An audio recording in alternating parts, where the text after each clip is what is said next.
Hi there! I'm finally back, baby. I apologize for the long sabbatical. I had issues with my previous hardware and I had to do some quick fixes. Anyway, during that time, I kinda took a short vacation.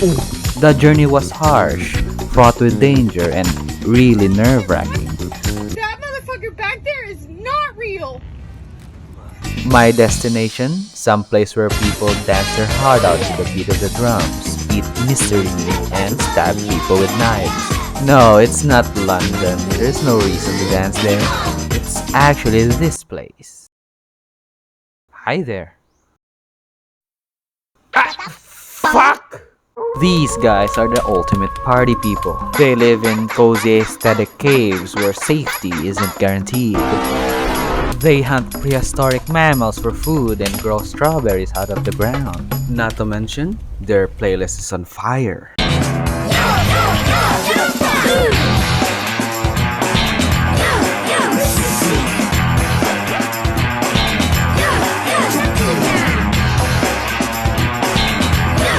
These guys are the Patapon 3 is the third game and final game of the Patapon series. Made by Japan Studios, the best game devs PlayStation ever had. Well, so far it's the only rhythm game I know to have a blend of action, RPG, romance. Imagine commanding an army with just a few beats of the drum, performing precise maneuvers at 130 BPM, destroying your enemies to a bass-boosted stereo, loot box mechanics that aren't as shitty, weapons of all shapes and sounds. You do battle with a furry, a giant, a gay guy, an evil deity, and a stripper. All of that gameplay in just a push of just 4 buttons. You are the uber hero, the almighty given form, here to guide the Patapons through their journey to reach Earthend. An allegory of something so esoteric I can't wrap my head around it. The wiki says it's something akin to heaven, I think. I don't know. Your main form of communication are percussions. You command your Patapons with the 4 mystic drums. The drum of bravery, the drum of strength, the drum of wisdom, and the drum of miracles. These are the instruments to embolden your army, to march forwards, and even do a quick dance break. But of course, randomly punching drums like a tone-deaf ape won't do you any good. There has to be some, dare I say, rhythm to that chaos. There's a strict pattern of drum beats you must adhere when bringing down the roof. To march? It's the most basic and essential command. I mean, how can you win a game if you can't even walk? To attack your adversaries. Just like obedient bottoms, your army waits for the top's commands before they attack. Well, you can spam attack for every beat, but it won't guarantee your success. Like Sun Tzu once said, even a sharp sword will dull with each use. To defend. You know, in sci-fi shows you usually hear brace for impact when they're about to get blasted. Yeah, they do that so they don't shit their pants. Pon pon chaka chaka to power up your attacks and defenses. Your troops do this cute little Super Saiyan scream. It actually fucking works. Your attacks now deal a grillion damage and defending now means you're immortal. The downside is you have to do this every single time. Do a tactical retreat. A lot, and I mean a lot of enemies have one-hit KO attacks. If you see impending doom coming your way, a quick backstep does wonders. To jump, a mechanic only useful during 2 missions. And Patapon Don Chaka to bring down the roof. I should stop doing that. It kinda hurts my throat. The dedicated party command. I recommend you party 10 times per mission. Your commands must be logical and strategic. Retreat when you can. Dodge if necessary. Defend if there is no other option. But if you need a pro tip, just put on your beefiest armor, your sharpest of knives, and wail upon your opponents indiscriminately. As Sun Tzu once said, all health bars will always reach 0. But may I remind you, this is a rhythm game. If you don't have any sense of rhythm whatsoever, then this game is actually for you. All you have to adhere to is this addictive 4-beat pattern. I can't stress how easy and simple this is. I apologize in advance if I can't explain musical jargon quite well. But the beat kinda goes like this. Okay, you should start with and then again.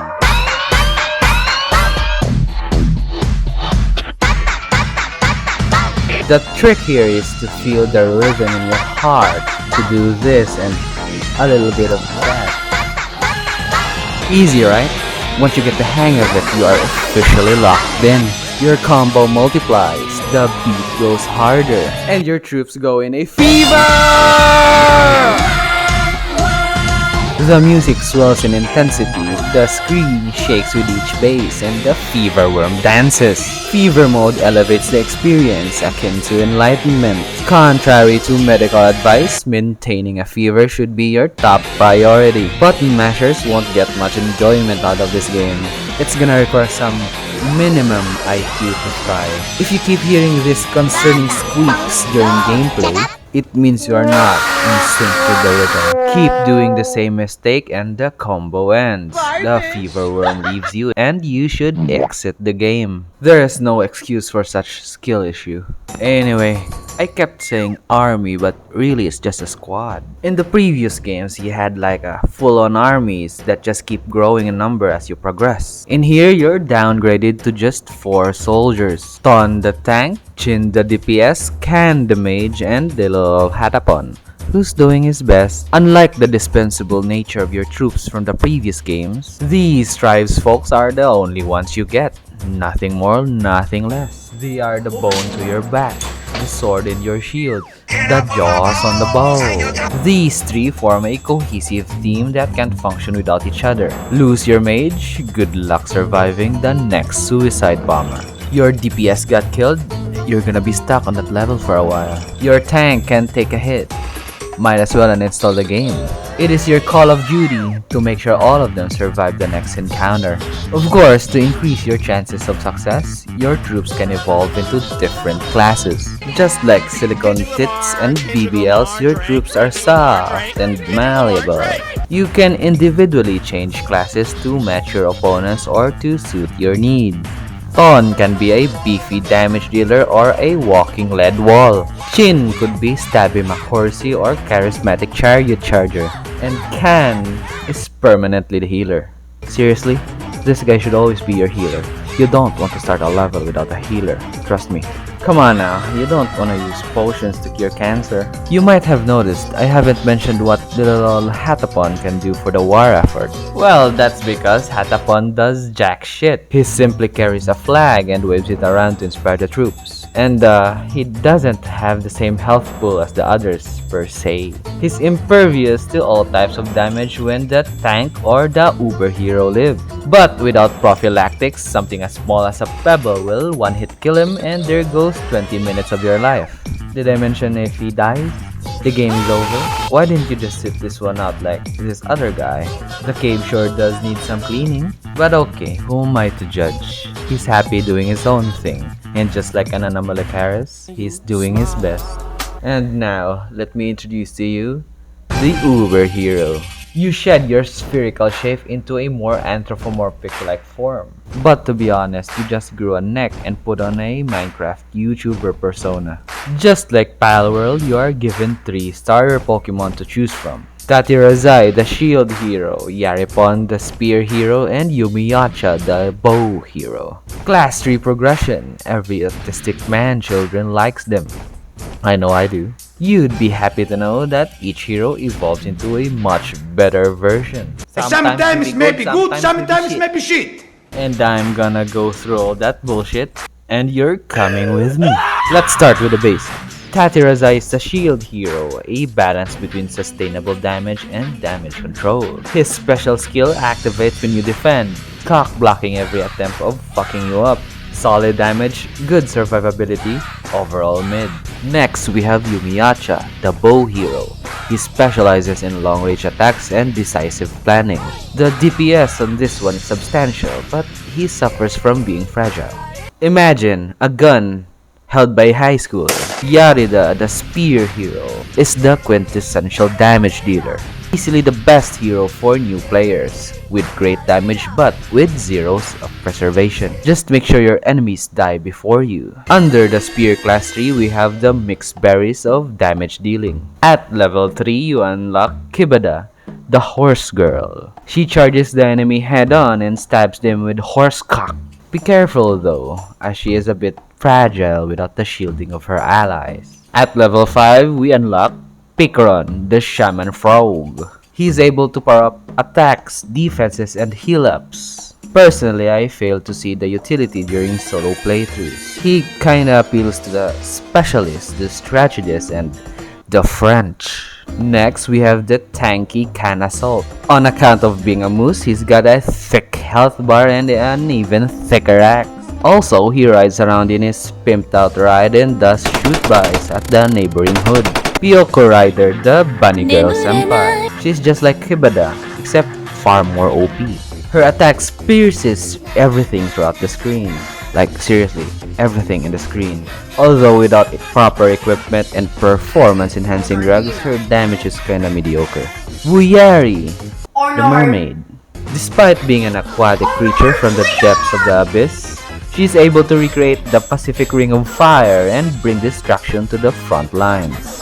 But don't be fooled by the fiery spectacle. She actually hits like a wet fish. And lastly, we have Charibasa. Look, it's the little guy in the intro. He launches javelins that explode upon impact and splash bandits on the area. You know, just like the real ones the Americans use. Not only that, his presence grants certain buffs to the whole team. What kind of buffs?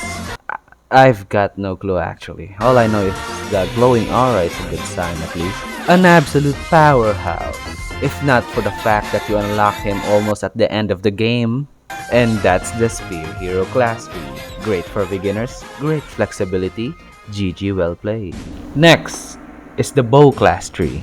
The Robin Hoods, the 30-year-old wizards, the flute blowers, and the school shooters. Yumiyacha is your arrow chucker. I'm gonna assume you all know what a bow and arrow does, so I'll keep it short. The Rapa. You make me dance, bring me up, bring me down, play it sweet, make me move like a freak, Mr. Saxo beat. And we have his brother Jams. Ooh, ooh, ow, ow, ooh, ow. Is a content strike really worth it for the bit? Probably. Alison is the cooler Yumiyacha. He can reach much farther ranges than the former. Plus, he does more damage the longer he attacks. The first one of the mages, Pingrek, the penguin. A pure healer class. Like, the only healer class. If he gets his little snow castle built, your army is essentially immortal. Not that I would know. I barely use this guy. Uhurop is... I don't know, just look at this shit. If that doesn't look overpowered, then I don't really know what is. He's got infinite range and infinite damage. However, getting hit once is really unfortunate. And we've got the last of the list, Kanonbanga, a pure-blooded US citizen. If it ain't obvious, he's open carrying. Is the gun legal? That's for the feds to decide. Yeah, by the way, his gun sounds like this. And that was the Bow class tree. If you notice the lack of knowledge or care when describing this class tree, that's because I never played these characters before. In the character select screen, he warns me that he's for the pros and people experienced with the mechanics. If my child self couldn't master the game, how could I, a man-child, overcome that? So yeah, it's a pass for me. Now for the good stuff, the main attraction. The B-Guns. Tatirazai, the shield hero. He is a defensive wall, like a literal wall. You and your enemies lose the ability to do damage. So it's up to your teammates to deliver the killing blows. Next we have Destrobo. I find this hero really strange. He does more damage to the buildings. He does this extremely dangerous arm spin attack that children would do. And yet, it's only useful for fucking obstacles. There's a few levels I would argue that he would be of use, but any hero could do the same thing.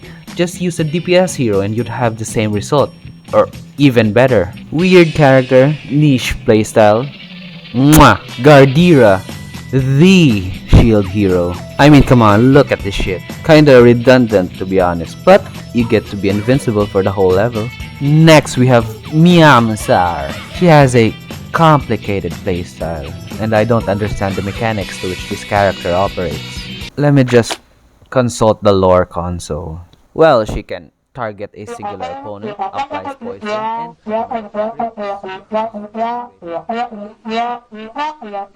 Bomak is very similar to Distrobo, and yet very opposite. He can make grass grow for some fucking reason, and pull out a boulder out of his ass to block the advance of your enemies. A very niche ability, almost crossing the line of being useless. Grenber, the Berserk reference.